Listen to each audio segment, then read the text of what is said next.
Resulta que estas bacterias son primas lejanas de los Corynebacterium. ¿Y cuál era la característica de los Corynebacterium en el ambiente?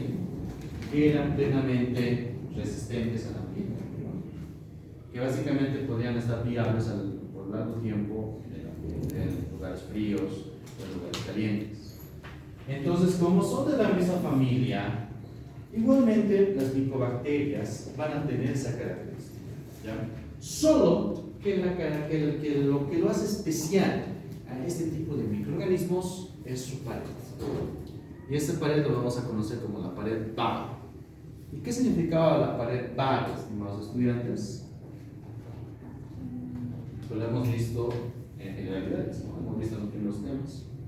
¿Qué era la pared Barr? Bueno, primero, ¿qué significa Barr? Bacilos ácidos resistentes. Muy bien, bacilos ácido alcohol Resistentes. Entonces, vamos a ver esa peculiaridad con ese tipo de microorganismo. Resulta entonces que van a ser justamente estos componentes que va a tener la pared. Vemos que puede tener igualmente como gran positivo y gran negativo una porción de petirosicano. Puede estar acompañado por lipoarabinomanano y arabinogalactano, que van a ser dos azúcares propias de esta pared. Pero lo que lo hace todoterreno, lo que lo hace resistente a lugares fríos, lo que lo hace resistente a lugares calientes, va a ser los micolatos, o también conocidos como los ácidos micólicos. Y los ácidos micólicos básicamente es grasa que va a estar en su pared, ¿ya? Y gracias a esa grasa, entre comillas, es por lo cual el micobacterium es plenamente viable a diferentes ambientes que son relativamente inhóspitos, ¿ya?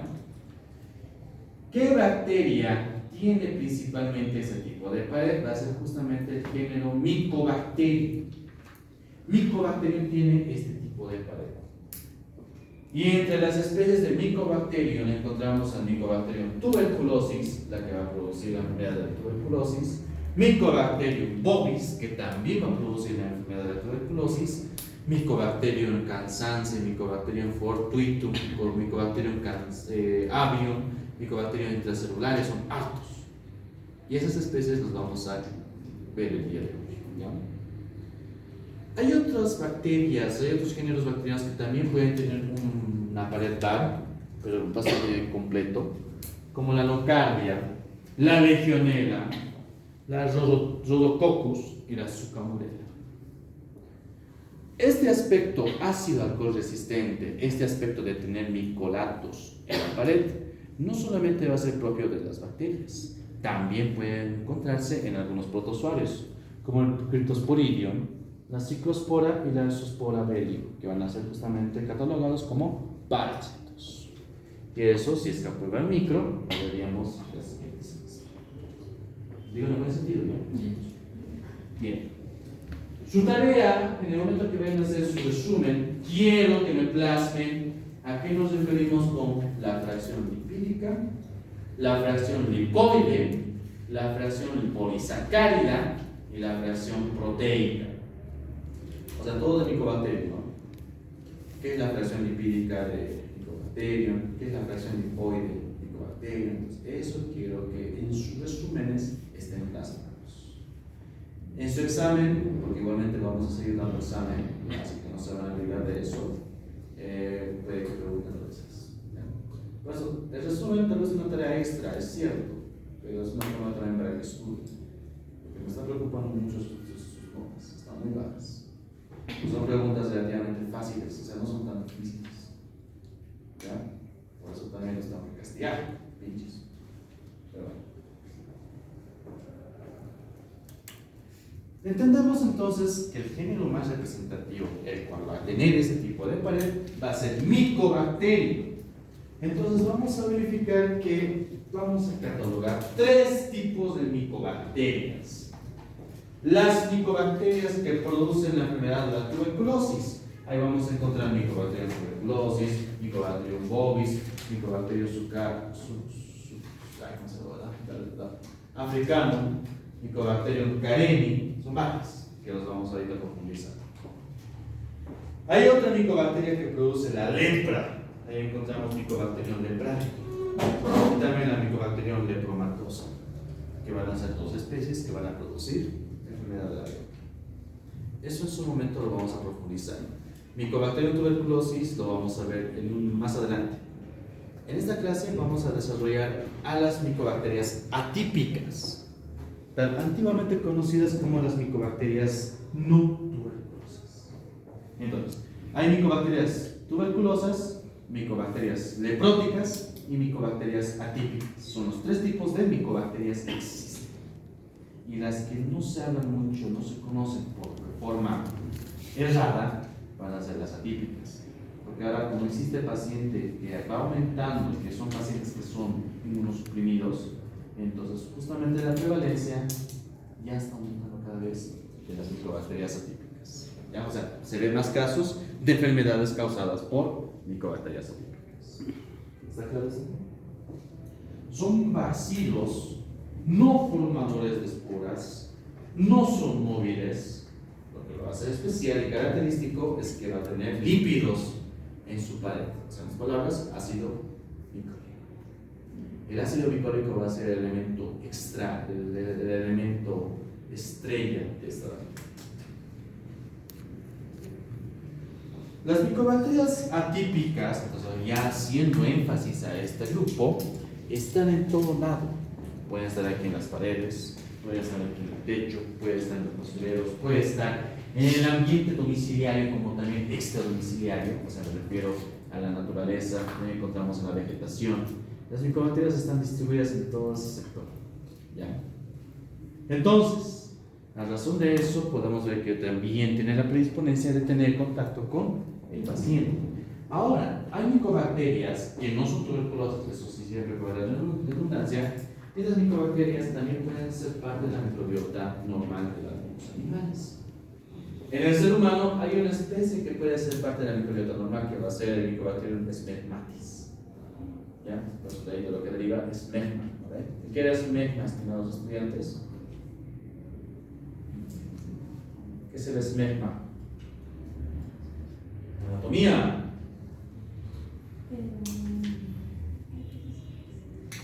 O histología también. Es una espuma que está en el banano prepucial, creo, no me acuerdo. Ya, muy bien, está justamente en el círculo banano prepucial. Va a ser como una secreción de manera pasiva que se va formando. Especialmente se ubica esto cuando el paciente varón despierta, ¿no? Entonces vamos a encontrar esa pequeña secreción blanquecina, ¿no? No tiene que ser abundante, ¿no? Y no tiene que ser dolorosa. Entonces, de una u otra manera, tenemos que hacer esas diferencias para saber si es esmegma o si es posiblemente otro tipo de patología, como la gonorrea, ¿no? Bien. Muy bien. Y también estas bacterias también pueden ser transmitidas por alimentos. Entonces, la leche especialmente es donde justamente van a poder llegar a ser transmitidas. Y estas son las clasificaciones que le vamos a colocar a las micobacterias atípicas. La famosa clasificación de Runyon, perdón. Ahí encontramos 4 grupos. El grupo 1, las fotocromógenas. ¿Qué nos dice? Van a ser las micobacterias que van a producir pigmento, pero va a producir pigmento ante la presencia de la luz. Si hay luz, produce pigmento. Grupo 2, las escotocromógenas. Las escotocromógenas igualmente pueden producir un pigmento ante la presencia de la luz, pero su pigmento es mucho más intenso cuando está ante la ausencia, o sea, en la oscuridad. ¿Ya? Entonces, eso es el grupo 2, las escotocromógenas. Grupo 3, las que no producen pigmento. Entonces, en ese grupo nos vamos a encontrar. Ahora aquí dicen el grupo 4, micobacterias de crecimiento rápido. Les comento, estimados estudiantes, que las micobacterias son lentas, se desarrollan de manera muy lenta. Si hablamos de la micobacteria tuberculosis, esta va a crecer, o sea, recién va a aparecer colonias a partir del día 30. O sea, tenemos que incubar a esta bacteria por 30 días. 40 días para poder encontrar una colonia. Por eso es una bacteria de un crecimiento muy, pero muy lento. Pero eso sí, si hablamos de la micobacteria en tuberculosis. Pero las micobacterias atípicas, hay algunas que van a crecer no en 30 días, sino en 5 días o hasta 7 días. Entonces, esas van a estar en este grupo 4. ¿Ya? Siempre acostúmbrense que la micobacteria es muy lenta, es potente, es poderosa, todoterreno, pero es lenta. ¿Ya? Bien, lento pero seguro. Recapitulando entonces, vamos a ver que las micobacterias atípicas van a estar plenamente distribuidas en la naturaleza, en la vegetación. Vamos a clasificar hasta vez en los que son de crecimiento lento y los que son de crecimiento rápido. Podemos ver en el cual hay algunos que van a producir un pigmento medio amarillento, como lo que están viendo. Hay otros que no van a formar este pigmento. Y hay algunos que van a estar en lugares en donde no existe una proliferación o una gran cantidad de oxígeno. Resulta que las micobacterias son aerobias estrictas en su gran mayoría, pero hay algunas que se adaptan a ambientes con menos oxígeno, como los pantanos, en los lugares donde hay desechos biológicos. Entonces las micobacterias pueden adaptarse y pueden desarrollar. ¿Ya? Muy bien, entonces sigamos. Aquí está la clasificación. Los 3 grupos que les dije: los que producen tuberculosis, los que producen la lepra y las micobacterias atípicas que antiguamente eran conocidas como las no tuberculosis. Entonces, ¿quiénes están en los que producen tuberculosis? Van a ser del complejo Mycobacterium tuberculosis. ¿Qué especies vamos a encontrar en ese complejo? Hay Mycobacterium tuberculosis, Mycobacterium bovis, Mycobacterium africanum, Mycobacterium canensis, Mycobacterium caprae, Mycobacterium orichis, Microti, mungi y suricata. ¿Ya? Entonces, todas esas mencionadas van a producir tuberculosis. Las micobacterias no tuberculosas, entonces vamos a clasificar en 2, de acuerdo al crecimiento que conlleve. Entonces, podemos ver a los que son de crecimiento rápido. Ahí encontramos al complejo Mycobacterium abscessus. ¿Quiénes están en ese pequeño complejo? El Mycobacterium abscesso, Mycobacterium boleti, Mycobacterium massiliense. Hay otro grupo más que va a ser Fortuitum, como también Peregrinum, Porcinum. Entonces, son varios. Los que son de crecimiento lento principalmente van a pertenecer al complejo Mycobacterium avio. Ahí encontramos a Mycobacterium avio, Mycobacterium quimera, Mycobacterium intracellular, Mycobacterium haemophilum. Entonces, todas estas son las que vamos a ver el día de hoy. O sea, no de manera específica, no se me asusten. Tal vez lo vamos a ver, digamos, desde el punto de las patologías y ver qué especies son las más frecuentes. ¿Ya? Porque si vamos especie por especie, nos vamos a terminar en las 3 clases. Y no es lo adecuado, porque al fin y al cabo, como os digo, esas micobacterias atípicas no son tan frecuentes. Sin embargo, tienen la primera obligación de conocerlas de manera general. ¿Ya? Y las que producen la lepra, aquí encontramos Mycobacterium leprae y Mycobacterium lepromatosis. Principalmente la lepra es la cosa. Bien, ¿está entendido? Bien. Resulta que las micobacterias atípicas o las no tuberculosas son micobacterias independientes. Son bacterias o micobacterias que van a estar en los ambientes y básicamente no necesitan de un hospedador o del ser humano. ¿Ya? Esto se puede pelear directamente con lo que van a ser los protozoarios, porque los protozoarios igualmente van a estar plenamente distribuidos en lo que corresponde. O sea, en lugares húmedos, en lugares de la naturaleza, sectores de la tierra como tal. Entonces, vemos de que hay algunos que pueden ser fagocitados por los protozoarios. O sea, unas micobacterias que pueden ser fagocitadas por el protozoario.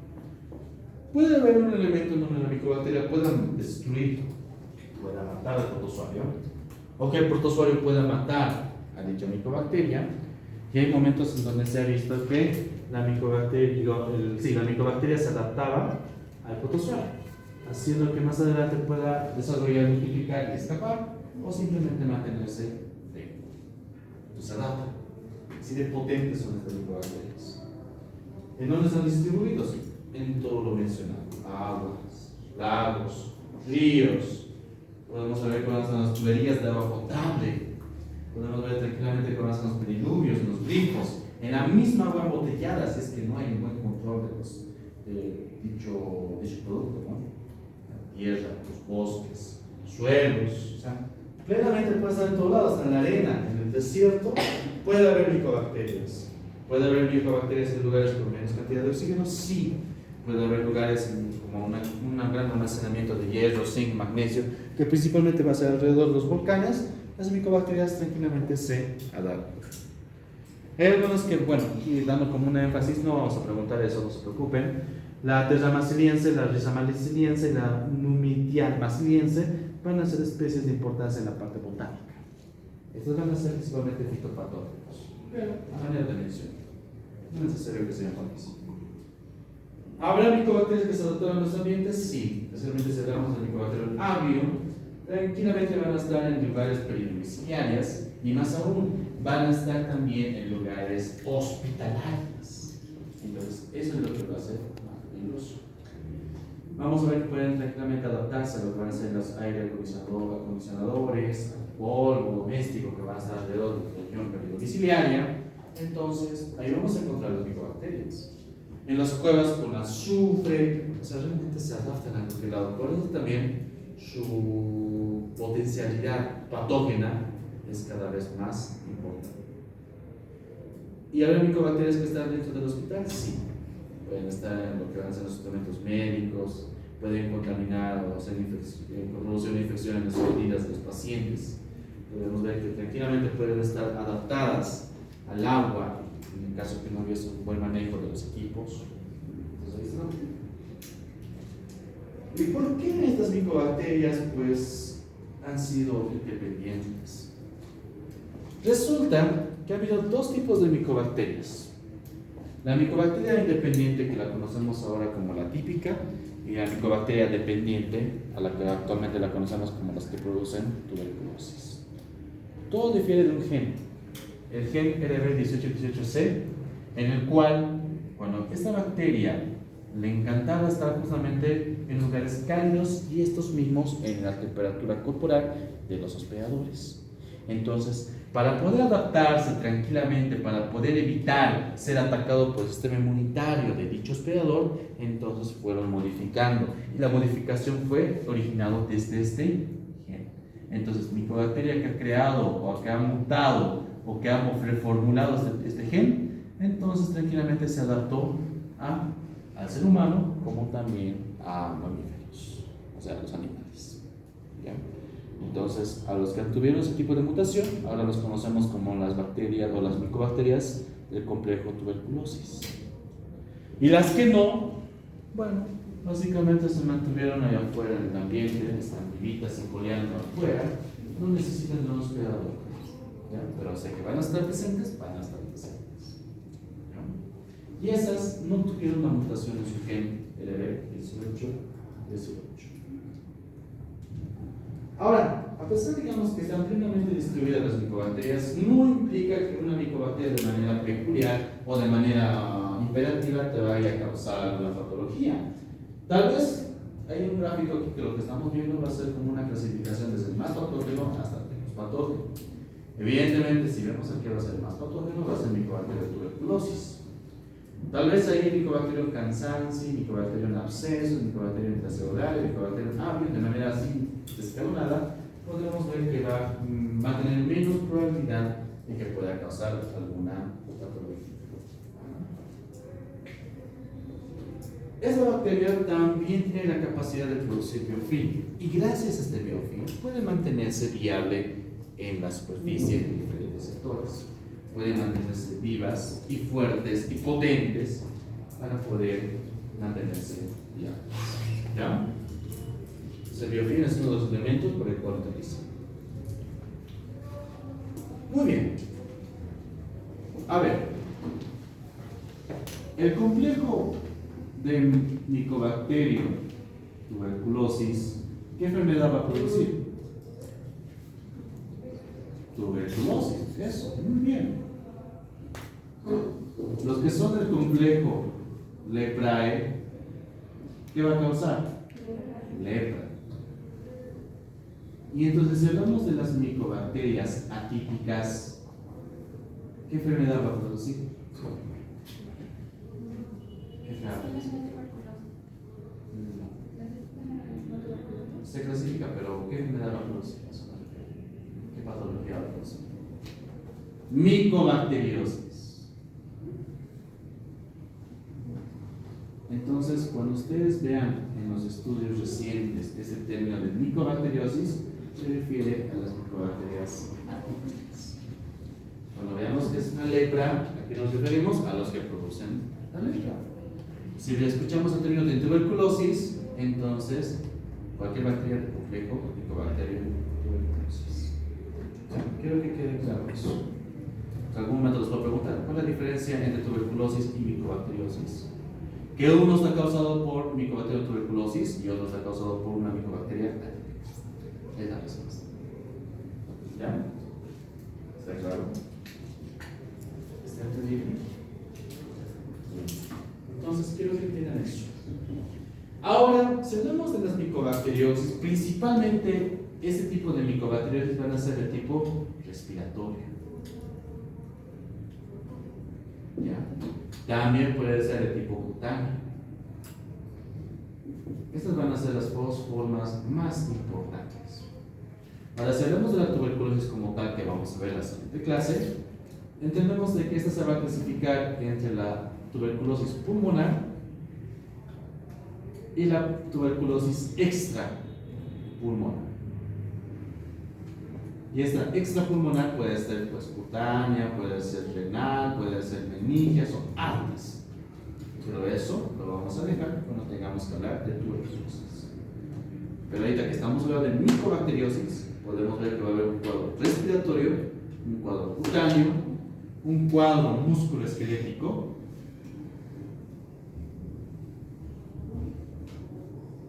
un cuadro, bueno, sí sería ideal, ¿no? No sé muy bien. Ya, gastroentérico.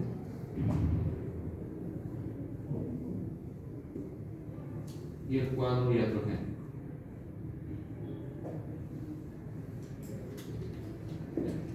Vamos a ver, tranquilos. ¿Está entendiendo esa parte? Una cosa es tuberculosis y otra cosa es micobacteriosis.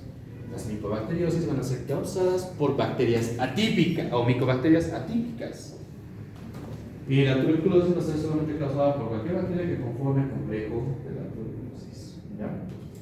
Bien. Ahora, ¿qué estamos viendo aquí? Como dice aquí, la mayoría de todos los cuadros causados por micobacterias atípicas van a ser pulmonares. ¿Ya? Van a ser a nivel respiratorio. ¿En qué pacientes? A los que tengan EPOC. ¿Qué es EPOC, estimados estudiantes? Enfermedad crónica obstructiva. Obstructiva, muy bien.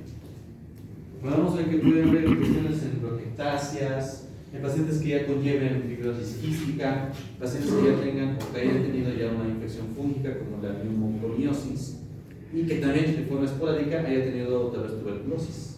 Entonces, en esos pacientes encontramos más probabilidad de que una bacteria o que una micobacteria típica pueda causar enfermedad. Todo depende mucho a la exposición. Todo depende mucho también de lo que corresponde hacer su sistema inmunitario del paciente.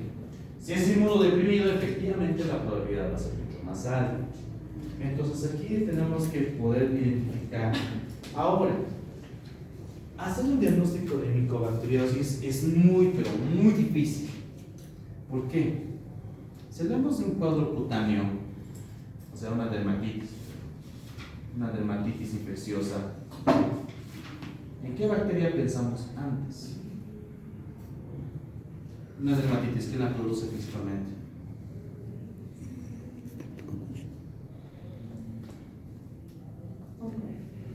Antes de eso. ¿Ven? Porque ahorita van a hacer tareas a mano. Pinches. Staphylo aureus.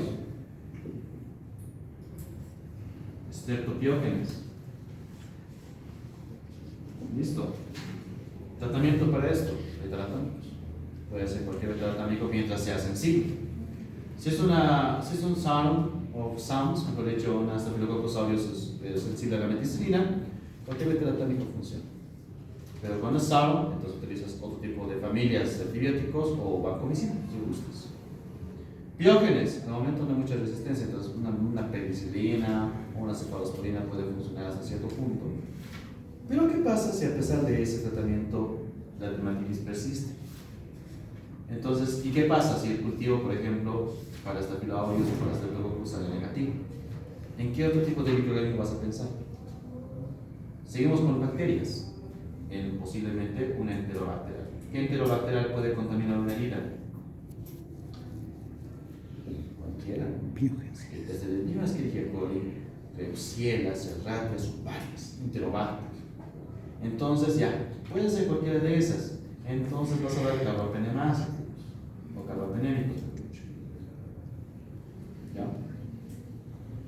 Pero resulta que han hecho otro cultivo para enterobacteriales y salió negativo. Y tu tratamiento, a pesar de que se ha hecho de forma empírica, no sirve, sigue la dermatitis. ¿Qué piensas después? Reciente, no. Entonces puede ser una micosis cutánea o una micosis subcutánea, que es una de las principales, ¿no? Que puede ser causado por, a ver, ¿cuál? La fonseca, como también puede estar la Chlamydosporum, también puede estar la Sporotrix, porque qué linda es ese muñequito, Sporotrix skin. Entonces, ¿qué le vas a dar ante los hongos? Antifúngicos. Ya, puede ser tal vez una futericina D. Pero la dermatitis persiste, tu cultivo micológico a los 21 días sale negativo, entonces ¿en qué vas a pensar? Recién piensas en micobacterias. Quiero que vean la frecuencia de infección por estas micobacterias, es muy infrecuente. De hecho, incluso para algunos es lo último que piensan. ¿Ya? Entonces aquí ya recién van a pensar en las micobacterias. Puede ser tal vez una tuberculosis o puede ser una micobacteriosis. Porque existe la tuberculosis cutánea, como también puede existir una micobacteriosis cutánea. ¿Ya? ¿Se entendió? Entonces quiero que piensen así. Primero los más comunes, en los no tan comunes, en los raros, y estos ya catalogamos como los más raros. Cuando ningún tratamiento responde ante algún cuadro infeccioso, mayormente, ¿cuál va a ser nuestra forma de proceder? Pensar en una tuberculosis. ¿Por qué tuberculosis en nuestro país? Porque nuestro país es endémico. Encontramos tuberculosis en todo lado. Entonces, es un factor que tienen que tomar en cuenta. Ahí están, para que se diviertan. Lindas, coquetas, hermosas están. Mycobacterium avium, Mycobacterium cansanse, Mycobacterium abscessus, son los que principalmente van a causar tal vez un cuadro respiratorio que va a ser conocido como una enfermedad broncopulmonar crónica. Esta enfermedad se asimila un poco a la tuberculosis, pero ¿cuál va a ser la diferencia? Que uno está causado por Mycobacterium tuberculosis y el otro por Mycobacterias atípicas. Sepan siempre diferenciar eso.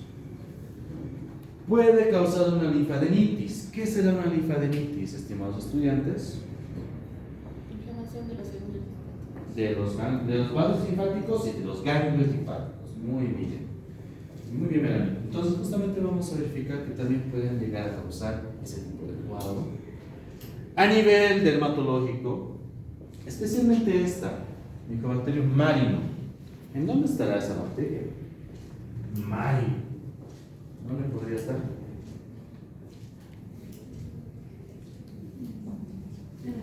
En el mar puede ser, en los lagos, en los ríos. Entonces, ¿en qué pacientes pensarías vos que tenía tal vez una infección por una dermatitis causada por esta bacteria? El paciente, ¿en qué tiene que trabajar o cuál va a ser su factor de riesgo que predispone a Buceo. los que son pescadores, que hacen buceo? ¿Qué más? Podría ser los que viven cerca de. Perfecto, muy bien. Están los habitantes pericostales y costales, muy bien. ¿Qué más? Veterinario, especialmente si hablamos de los biólogos marinos, van a ser factores de riesgo para que ellos mismos puedan tener una lesión. ¿Para qué es lo que pasa? La bacteria no rompe tu piel, tiene que haber una herida antes para que la bacteria pueda infectar. ¿Ya? Entonces, una herida abierta va a ser un factor de riesgo. Como los nadadores, igual como lo que pasa con la pseudomonas aeruginosa, también puede invadirte al oído si tú nadas en un lugar que no está clorado. Si es que hay una herida profunda, entonces si es que llega a nivel de los tendones como también de las articulaciones, te puede causar tendinosis, como también a nivel del hueso y también a nivel de la médula, osteoartritis. Ustedes pueden causar alguna patología infecciosa transmitiendo a estas bacterias en pacientes. Aquí vamos a catalogarlas como las infecciones iatrogénicas, las infecciones que van a estar asociadas a las IAs. Samantha, ¿qué es IA?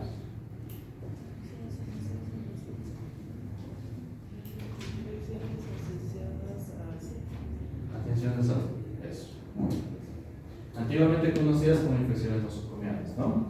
Entonces justamente vamos a verificar que tú como médico, si tú no haces un buen manejo de la esterilización del campo quirúrgico o de tus elementos en los cuales que van a ser invasivos, de los cuales tú vas a aplicar algún procedimiento en el paciente, tranquilamente puedes transmitir o hacer que la bacteria ingrese dentro del paciente, causando una bacteriemia, causando una peritonitis. Son varios factores.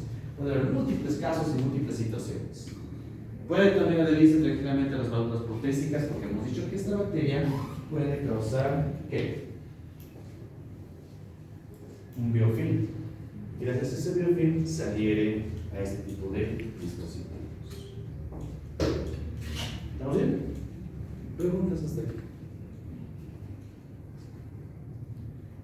Entonces, quiero que entiendan la peligrosidad de estas bacterias. O sea, no son frecuentes, gracias a Dios, pero en el momento que adquieras una micobacteria como agente etiológico, como causal de algunas infecciones en cualquier sector de tu cuerpo, el tratamiento va a ser muy difícil de aplicar. El tratamiento va a ser largo. Porque como verán, las micobacterias tienen una pared baja. Y la pared baja es lo que lo va a hacer potente y todo. Enfermedad broncopulmonar crónica. Los que tal vez van a causar de forma frecuente este tipo de cuadro va a ser el Mycobacterium avium, como el Mycobacterium hansansi, y en algunos casos el Mycobacterium malmoense. ¿Qué tipo de cuadro va a causar? Va a causar el cuadro de la enfermedad pulmonar crónica de tipo fibrocavitaria y de tipo bronquiectasia nodular. Fibrocavitaria, la formación de cavidades. Uno diría, ¿acaso no es tuberculosis? No. Porque la que va a causar esta enfermedad no va a ser Mycobacterium tuberculosis, sino va a ser una micobacteria atípica. Entonces, podemos ver que entre micobacterias se pueden parecer en cierto modo, pero lo que lo hace diferente va a ser su especie. En la bronquiectasia nodular vamos a verificar una dilatación excesiva de los conductos respiratorios y también vamos a ver la formación de más moco, haciendo de que el mismo paso del aire pueda ser más dificultoso. Eso vamos a ver como la formación de pequeños nódulos. La linfadenitis, en donde justamente hemos dicho que va a ser la invasión de los vasos linfáticos como también su ganglio. Resulta que hay una especie que va a ser Mycobacterium scrofalacium que va a causar esto. Esto es un ganglio, pero que está muy infartado, aumentado de tamaño y acompañado de tejido granulomar. ¿Ya? ¿Se acuerdan que era granuloma? Vamos a hablar de listeria.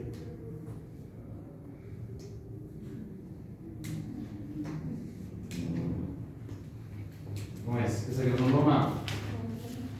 Mis estimados estudiantes, les voy a soltar más ratico.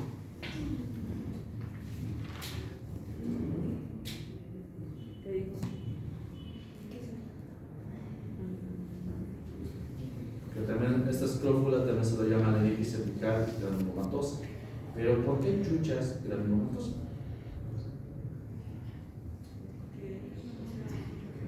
Por granulomas, muy bien, pero ¿qué es un granuloma?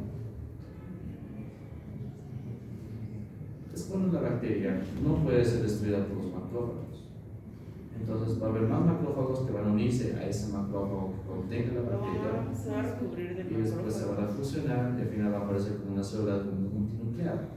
Esa célula multinucleada también conocida como la célula de Lange. Eso, mis estimados estudiantes, ¿no? Puede haber tuberculosis cutánea y también puede haber micobacteriosis cutánea. ¿Cuál va a ser la diferencia? El agente que la causa, ¿no? Entonces va a haber formación de granulomas en las heridas. Normalmente son heridas abiertas, donde justamente el Mycobacterium ingresó y proliferó. Vemos también la presencia de la úlcera de Buruli. La de Buruli va a ser justamente una úlcera muy característica, y esta va a ser causada justamente por Mycobacterium ulcerans. Entonces, les pregunto, agente etiológico de la úlcera de Buruli, Mycobacterium ulcerans. ¿Ya? Bien, entonces, si hablamos en la piel, son 3 micobacterias que pueden causar, son 3 tipos de micobacterias.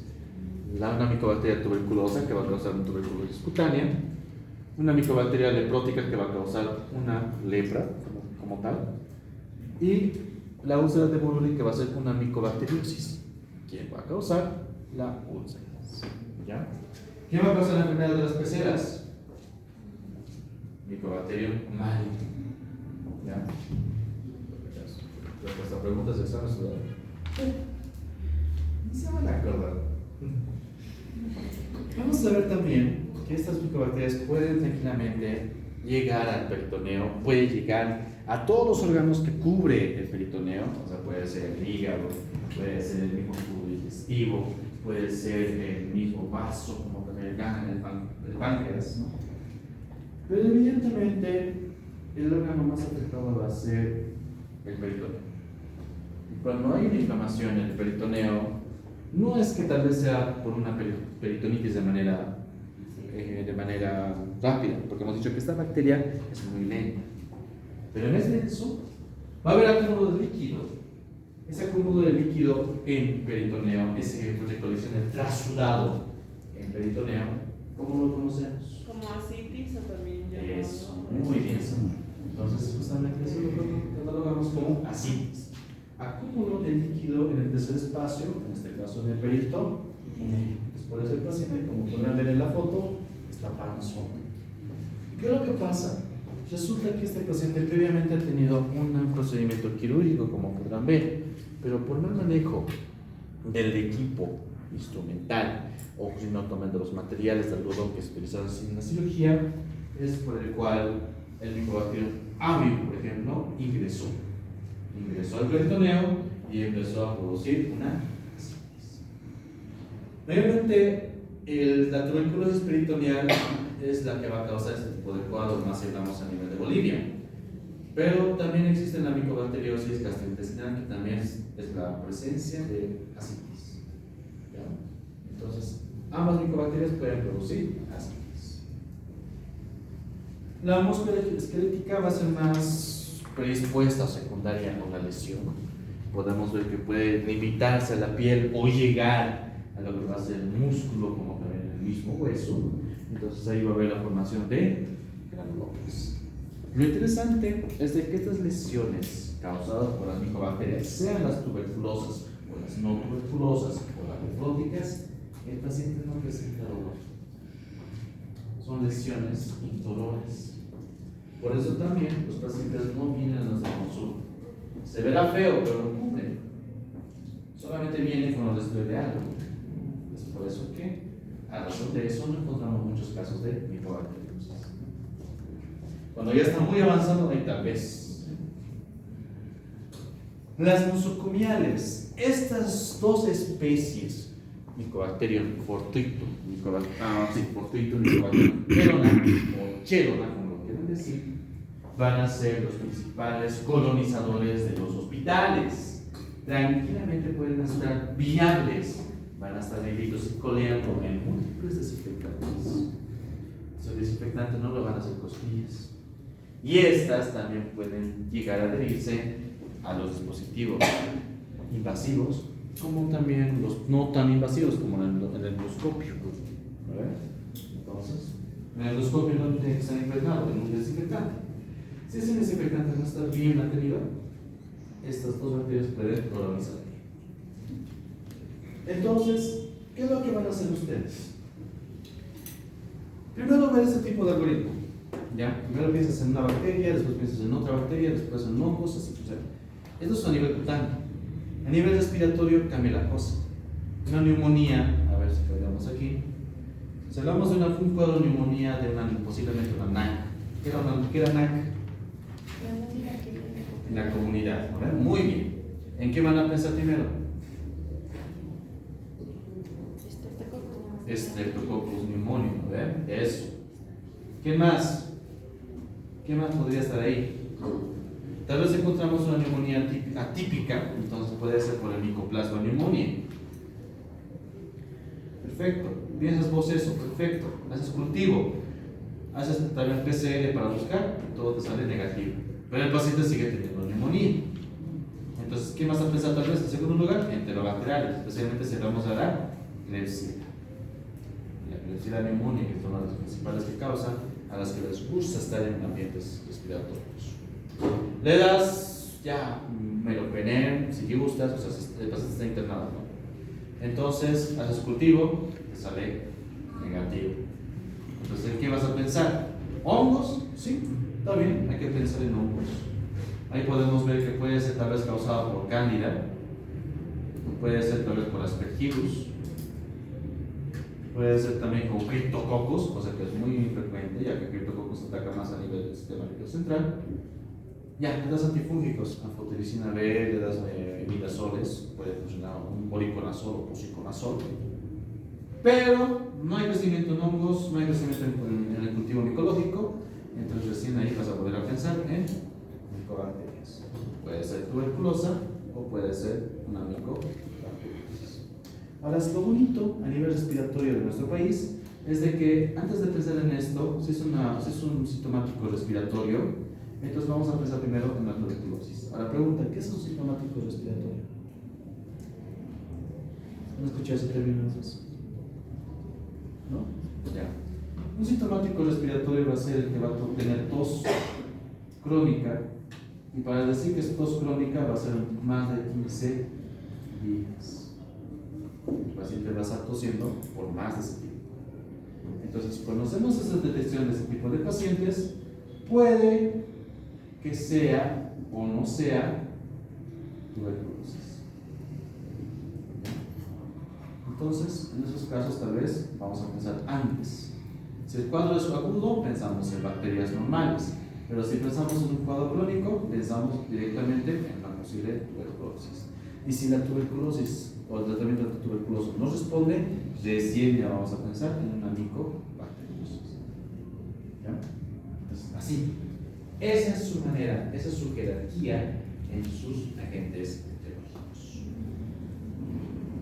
Tienen que ver en qué momento tomar la muestra. Si es un cultivo, bueno, si es un cuadro cutáneo, van a hacer una biopsia.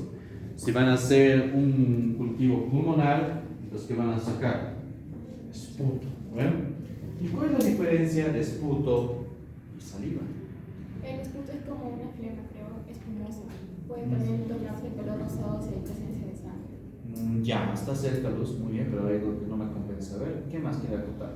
El esputo viene directamente de los pulmones, es el líquido exudado es expulsado de los vías inferiores. Eso. Esputo proviene de vías inferiores, saliva viene de vías superiores. Es la diferencia. Por eso, cuando tú vayas a hacer la recolección de muestras, si te dan saliva, esa muestra no te sirve. Porque de una u otra manera tú quieres ver cómo son los pulmones. La saliva no te va a servir. Tiene que ser esputo. ¿Ya? Por eso también hay medidas para sacar esa muestra. Bien. Tienen que ver estos aspectos entonces, tienen que ver más o menos cómo van a crecer. Bueno, obviamente esta parte ya va a ser en cuestión de laboratorio para ver si es de crecimiento rápido, si es de crecimiento lento. Si es de crecimiento rápido vamos a pensar en unas micobacterias. Si es de crecimiento lento, entonces pensamos posiblemente en la tuberculosis. Porque la tuberculosis va a ser lenta, de 30 a 40 días recién hay tuberculosis. Pero en cambio las micobacterias atípicas o micobacterias no tuberculosas crecen más rápido. En el lapso de 5 hasta 21 días ya crecen. ¿Ya? Bien. depender mucho qué muestra vas a recolectar. Tal como hemos dicho, tiene que ser una muestra representativa. Y más si vamos a nivel respiratorio, tiene que ser correctamente el esputo, nada de saliva. Ahora, si el paciente está plenamente infestado, realmente está con una carga bacteriana alta, entonces tal vez sí en la saliva podemos encontrar. Yo encontré en 2 pacientes en saliva estas bacterias. Con un diagnóstico, pues puede encontrar. Casi rechazo las muestras. Pero bueno, la corazonada no sirve. ¿Ya? Hay otros que sí, desechan, no te los reciben. Pero hay momentos en donde si el paciente tuviese una carga alta de bacterias, de micobacterias, sí se puede encontrar en la saliva. Pero su objetivo principal de ustedes va a ser siempre el esputo. ¿Ya? Si es una escrófula, entonces vas a hacer una biopsia de esa escrófula, de esa lesión. Si es cutánea, de igual manera, tienes que hacer una pequeña biopsia. Pues, mayormente lo usan por medio de PAF, que va a ser la función de aguja fina, o punción aspirado de aguja fina. Rara vez lo vamos a encontrar esta bacteria en la sangre. Va a ser principalmente en los tejidos, pero muy raro es cuando posiblemente lo encuentres en la sangre. El hemocultivo puede funcionar, pero no es algo adecuado. Entonces, ustedes tal vez no van a hacer procesamiento en el laboratorio, pero sí tienen que tener cuidado en el manejo de la muestra. Tú haces la recolección de muestra, sea cual sea la biopsia, sea lo que corresponda a ser mismo esputo, tienen que mantenerlo viable la muestra. Si estás cerca, lo llevas lo más antes posible. Si tú estás lejos, especialmente si hablamos en costas, en provincias donde van a estar, capaz estén cerca a un centro de salud de seguro nivel, entonces fácil, pero hay otros que van a estar donde hasta incluso el diablo perdió el poncho, ¿no? Está súper lejos, donde no va a haber ni carne, no va a haber nada, o sea, nos van a mandar ahí en lugares inhóspitos. Pero algo estudio de medicina, ¿no? Bueno, si no haces. Pero es bonito, es muy bonito. Yo la pasé bien, así que espero que tengan que pasar ustedes. Entonces, en el caso de que no puedan entregar la muestra de manera rápida, lo tienen que refrigerar. Refrigerar, no congelar. ¿Ya?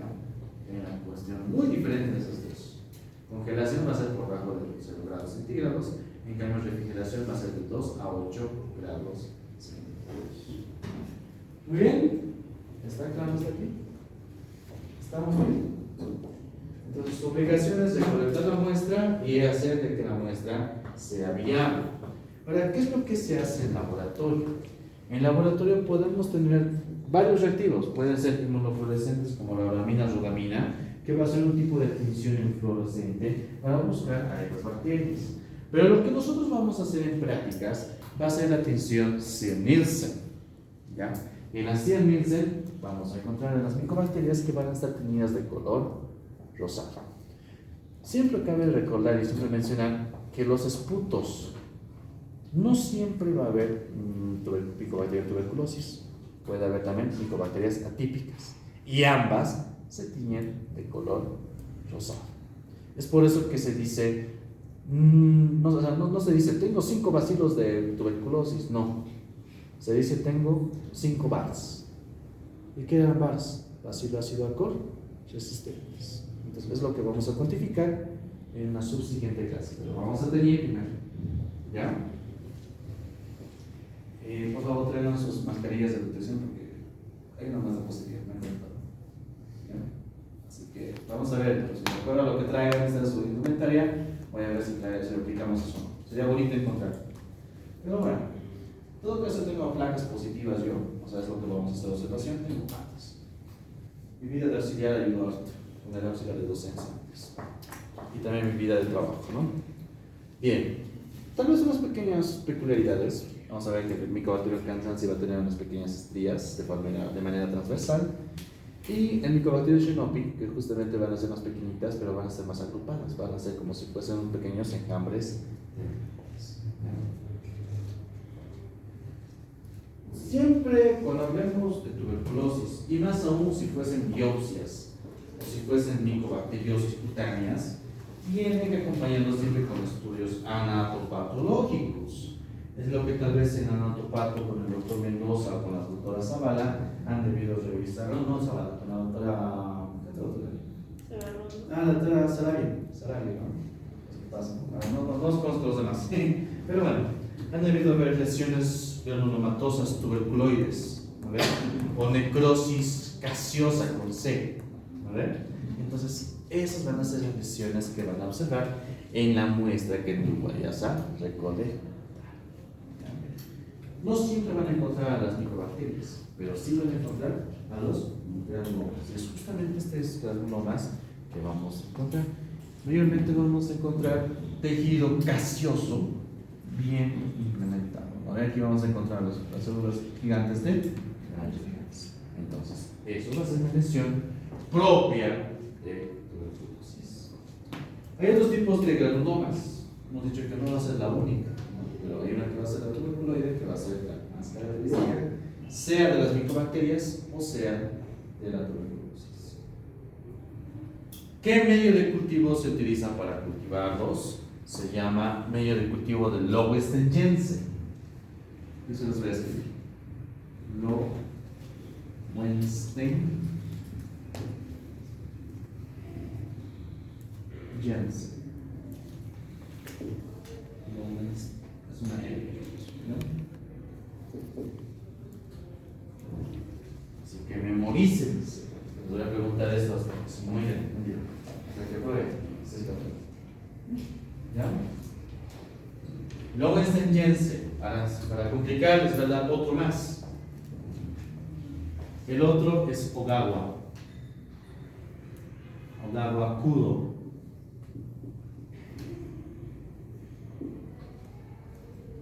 Medio de cultivo de Lowenstein-Jensen y medio de cultivo de Ogawa. Ambos van a tener el mismo color verde. El Lowenstein-Jensen está conformado por huevo, está conformado por B de malaquita y fécula de papa. Cosa muy simple. Lo bueno es de que también este medio de cultivo, como lo que están viendo, es selectivo. Solamente van a crecer microbacterias. Las demás bacterias van a estar inhibidas. Y el pedo, complicado, lo horrible, es preparar estas huevadas. La preparada de estas huevadas es fea, así que no lo vamos a hacer aquí. Sí, es horrible. No he tomado siempre en Colombia esto, pero bueno. Tengo mis memorias de Vietnam. Preguntas hasta aquí. Ya. Entonces, tienen que tomar varios aspectos. Cuando hablamos de micobacterias atípicas, estas pueden crecer tranquilamente a lo que van a ser en ambientes calientes, 35, 37 grados, pueden ser un poquito más calientes, 42 grados, e incluso que van a ser mucho más calientes, en el buen sentido, 52 grados, ¿no?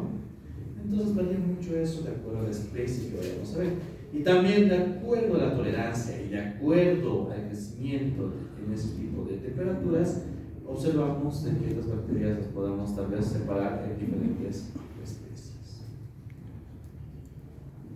Aquí vamos a ver unas pequeñas variaciones, por ejemplo. Hay algunos que van a crecer netamente en el lapso de 10 a 21 días a 37 grados, entonces esto es característica del Mycobacterium avium. Hay otro que no van a producir pigmento. Miren, aquí hay una bacteria que sí produce pigmento y otro que no. Entonces, esta posiblemente sea una bovis. Y hay una Cansansi que va a crecer principalmente en un ambiente fotocromo, ¿no? Eso es lo que quiero que vean. Vean esas diferencias. Esta va a ser una bacteria, una micobacteria cromógena, porque vamos a ver pigmento amarillento. Aquí encontramos dos diferentes. Una que va a ser de crecimiento rápido, como pueden ver que las colonias ya están grandes, ya están bien desarrolladas, porque toditas han sido sembradas al mismo tiempo. Y las de crecimiento lento, como lo que están viendo, son pequeños esbozos que van a crecer más adelante. O sea, crecimiento rápido, crecimiento lento. Y de la micobacteria tuberculosis, que vamos a ver más adelante, va a tener ese tipo de colonias. Esa colonia parecen colonias en forma de miga de pan. Y eso es propio del Mycobacterium tuberculosis. Todo eso crece en Lowenstein-Jensen. ¿Hay pruebas bioquímicas? No se me asusten, no lo vamos a profundizar. Sí. La niacina, nitratos, la hidrólisis de Twin 80, que va a ser un detergente.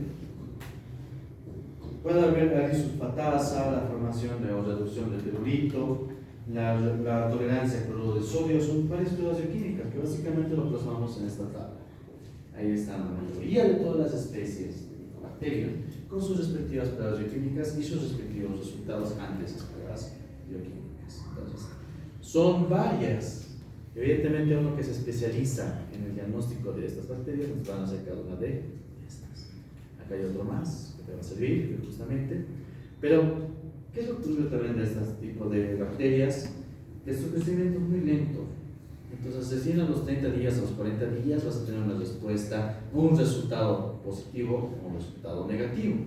Entonces, en vista a eso, es por lo cual ya la tecnología nos ayudó a poder profundizar, buscar el genoma de estas bacterias. Así ya no vas a esperar vos esa cantidad de tiempo, sino ya directamente por medio de la detección de su ADN, tú ya vas a poder hacer su detección. Ahí encontramos las famosas pruebas de biología molecular, que justamente podemos ver que sus pros va a ser el tiempo de entrega. Un cultivo te va a dar un resultado a los 40 días, pero una prueba de biología molecular te va a dar a los 3 días más. Por eso, a comparación, sí va a ser más beneficioso. Entonces, todo depende mucho de la tecnología o al método de biología molecular que se aplique. El método se llama cadena en polimerasa, ¿ya? Que es la famosa PCR, que pueden ser diferentes sistemas que se va a aplicar. El Final-Array, por ejemplo, puede ser uno, el Phoenix puede ser otro, son diferentes. Pero ¿cuál va a ser la cuestión? Que todas estas pruebitas van a utilizar primers. Los primers van a ser los famosos cebadores que van a detectar el genoma del Mycobacterium. Si es que está presente el genoma del Mycobacterium, los primers van a unirse y van a empezar a replicar. Y justamente eso es lo que pasa aquí. Como van a empezar a replicar, la cantidad de genoma va a aumentar. Y eso es lo que el equipo, el termociclador, bueno, no el termociclador, sino el equipo Vector identifica, y ahí se puede decir PCR positivo o PCR negativo. Ahora, son diferentes tipos de PCR. Hay algunos que son en tiempo real, otros que son retro PCR, son varios. Locos los que se meten a eso, ¿no? Pero bueno. ¿Estamos bien? Otro método es el famoso espectrometría de masas, que básicamente va a ser la formación o la detección del genoma por medio de la precipitación de su genoma como tal. O sea, nosotros le disparamos a la bacteria unos rayos láser que están controlados y están bien visualizados, y estas van a rebotar. El disparo básicamente llega aquí, rebota hacia arriba, y evidentemente aquí va a haber un detector de todos los elementos que van a llegar después de haber sido disparados. Entonces van a ser como un patrón que se va a formar en este detector, y este patrón en el sistema va a empezar a comparar. Si esta se parece a alguno de las bacterias que van a ser como patrones que va a tener, entonces se hace el diagnóstico correspondientemente, ¿ya? Este método se llama Malitov. En Bolivia hay, no, porque voy a tener el brazo, ¿no? En Colombia se había, con ese plástico jugaba unos vales lindos, carísimo. Preguntas.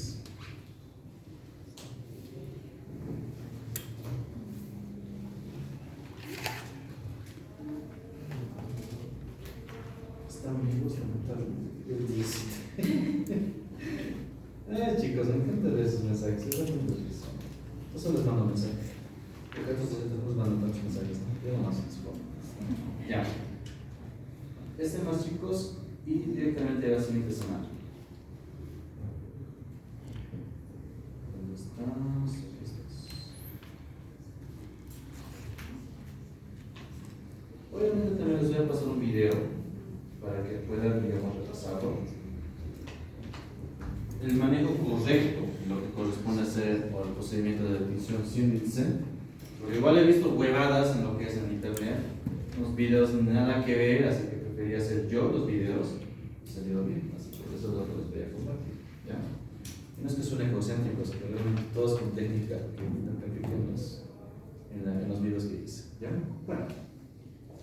Entonces, ¿qué vamos a hacer? La tensión Siemens-Nielsen te permite observar a las micobacterias del complejo tuberculosis, te permite observar a las micobacterias atípicas, y de manera muy rigurosa también te puede permitir detectar al Mycobacterium leprae, pero el leprae es un poquito especial, es muy difícil, pero Hay otros métodos que se utilizan para eso.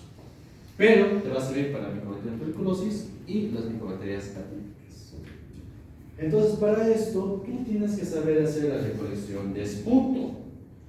Muy bien sabiendo la diferencia de lo que es saliva y de lo que es esputo, tenemos que saber tener diferentes tipos de técnicas.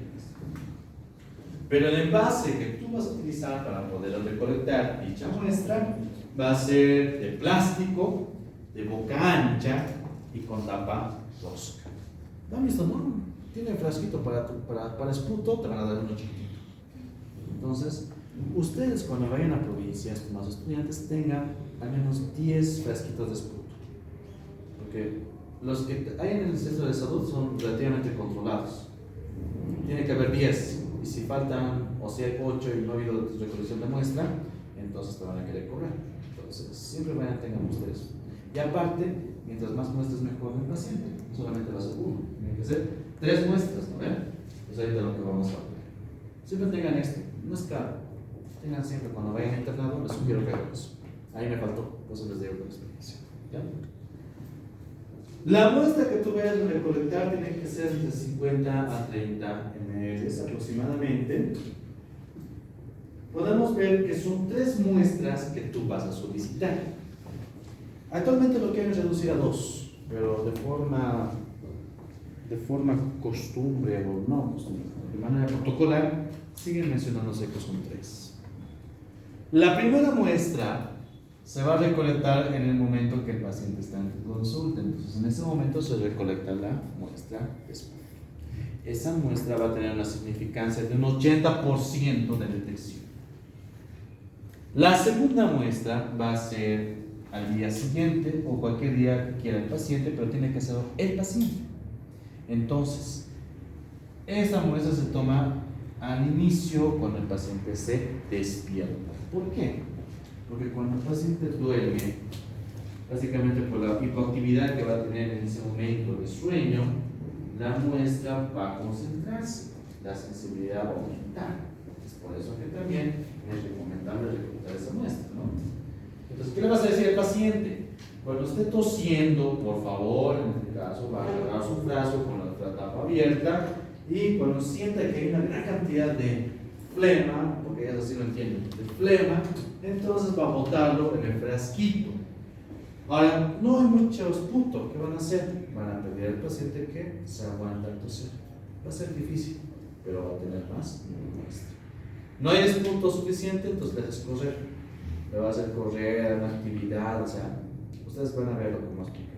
Ya que tiene que haber una actividad física mínima para que el paciente esté agitado y pueda tener más recolección de eso. El paciente que tú vayas a recolectar estas muestras tiene que ser un sintomático respiratorio. Entonces, un sintomático respiratorio todo el tiempo va a estar tosiendo. ¿Ya?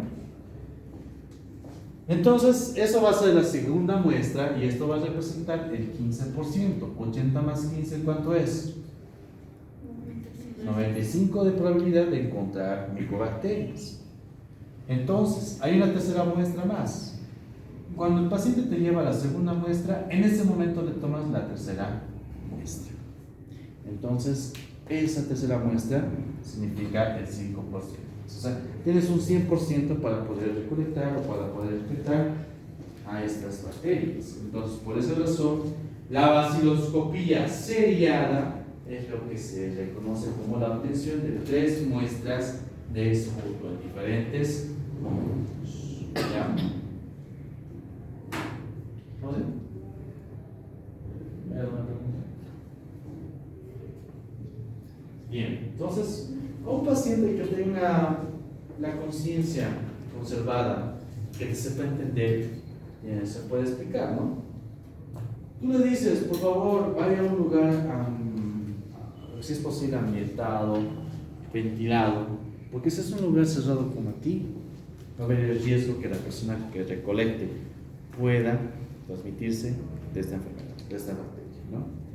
Porque este paciente que está tosiendo va a estar en una faceta bacilífera, entonces va a estar botando bacilos. Entonces, esos bacilos tú los puedes recolectar y te puedes transmitir.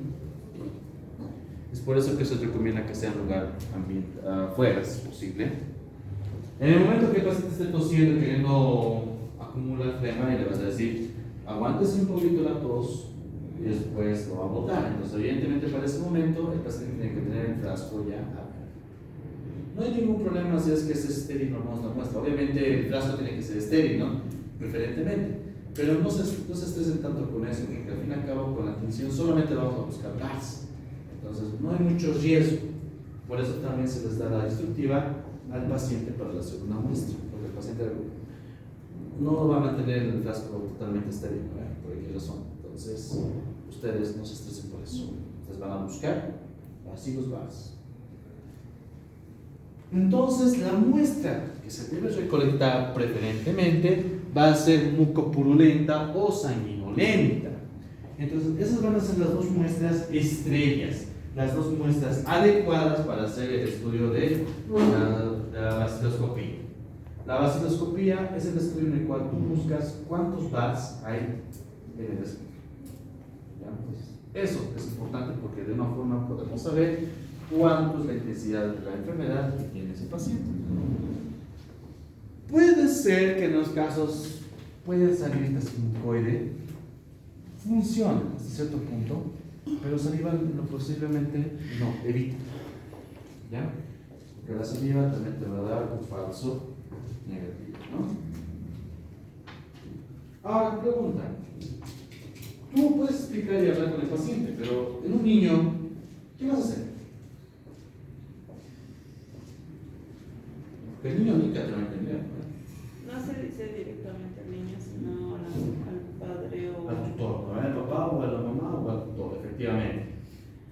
Bien, mayormente, ¿qué le vas a decir? Señora, hágale por favor hacer correr un poquito, necesitamos los puntos, necesitamos su plumita, entonces por favor hágale correr. Evidentemente, la mayoría de los pacientes que tienen tuberculosis van a estar posible, ¿no? Pero hay algunos que no, y a veces con el mismo estrés que está afectando al personal de salud, se inhiben más, es lo más económico. Entonces puede ser una opción eso. ¿Qué pasa si el niño tiene 2 años o 1 año? ¿Qué van a hacer?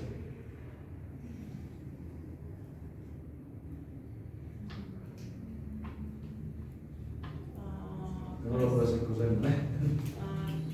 Hacer que el padre se encargue de hacerlo jugar o tener una actividad. Está Que no tosiendo, pueda no quiere jugar. jugar, está irritado, está llorando. ¿Qué van a hacer? Es complicado, ¿no? Esa parte. Lo que pueden hacer en esa situación es entender que cuando ustedes, o bueno, en general, cualquier ser humano que bote esputo, parte de ese esputo se queda en las vías, en el esófago. Tú puedes recolectar tal vez a nivel del esófago por medio de un lavado gástrico.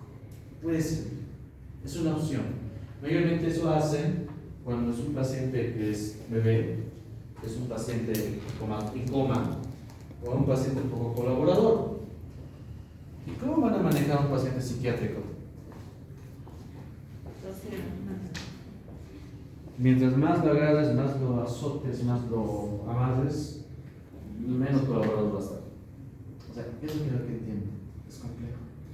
Y se han de dar cuenta que muchos pacientes que tienen algún aspecto psiquiátrico son predisponentes también a tener tuberculosis. Sinónimo, hay mucha relación.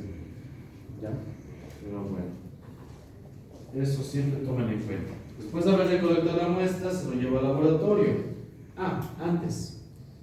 Existe tuberculosis pulmonar. Entonces, tuberculosis pulmonar vas a recolectar siempre esputo. Si no, un lavado broncoalveolar puede ser otra opción, o un lavado gástrico. Listo. Pero en un cuadro extrapulmonar, ¿seguirá la bacteria en los pulmones? No. Es por eso que no se pide esputo. Si es una tuberculosis cutánea, ¿qué muestra vas a recolectar?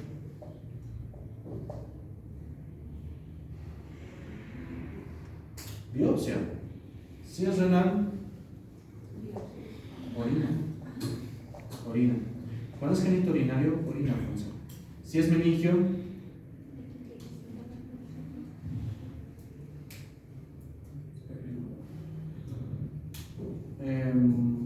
haces una punción lumbar y saca líquido cefalón. Eso.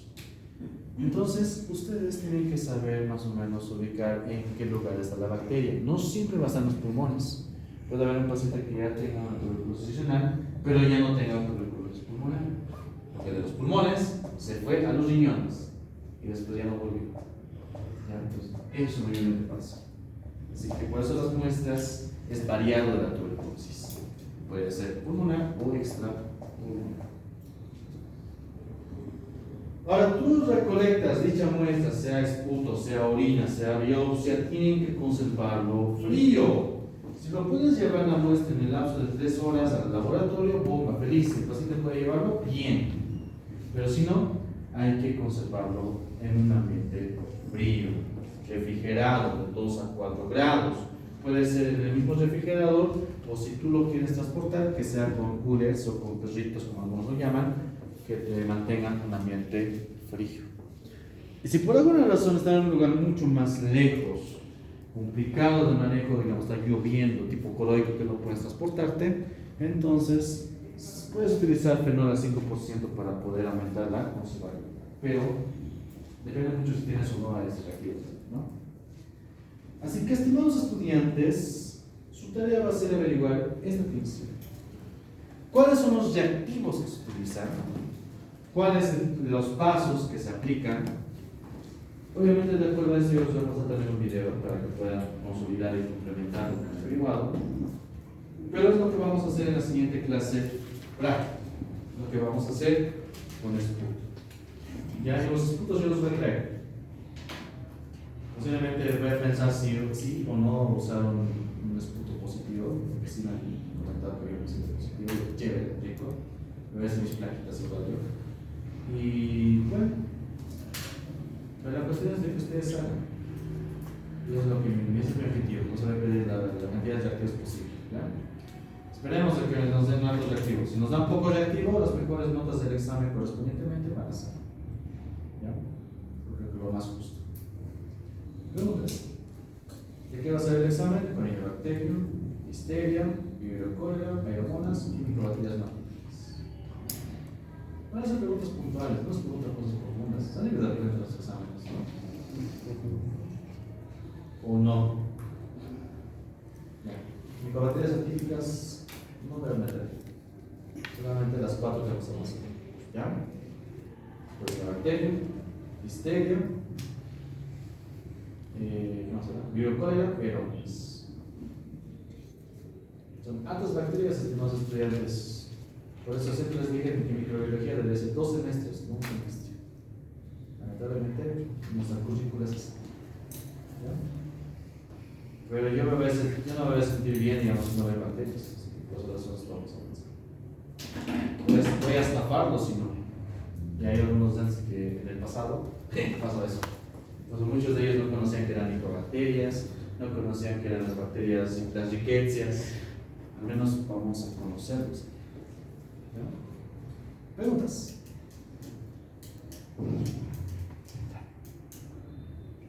Microbacterias atípicas los voy a quitar más del examen. No lo voy a quitar.